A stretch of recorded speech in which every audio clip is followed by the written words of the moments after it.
A bit of experimentation. Again, I'm The still. healing power of art can be found many places, but for painters Kerry Irvine and Todd Stone, it's some 800 feet above where the Twin Towers once stood.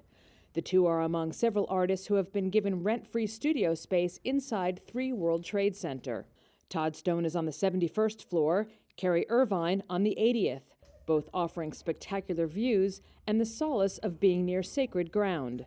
Irvine's sister Kristen, an equities trader who worked in the South Tower, died in the attacks of September 11th, just a few months after her wedding. She was wonderful. She was fun. She was everything that I do hope to be. Irvine, a former stylist for Ralph Lauren who painted as a hobby, found it too hard to do so after 9/11. 8 years later, she picked up a brush again and now makes a living selling her abstract works.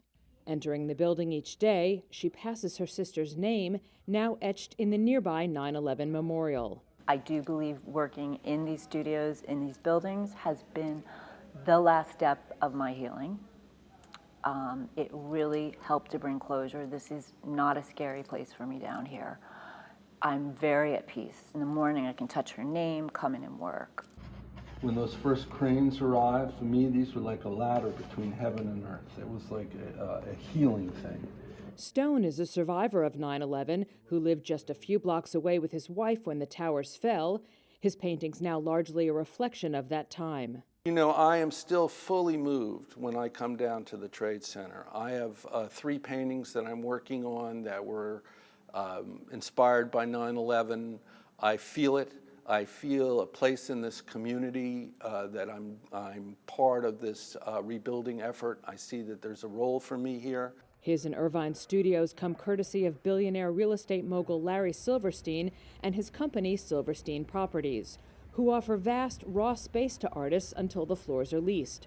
Once that happens, they are moved to another open floor or building. The properties provide not just a place to paint, but to show their work as well.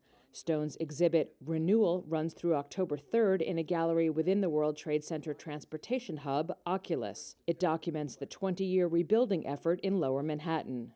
But what I'm hoping this picture triggers is a recognition of the strength of our city, the strength of our country, to renew itself in the wake of what happened down here. Irvine, too, hopes her work strikes a chord with all who see it. If I can move somebody emotionally, I've done my job.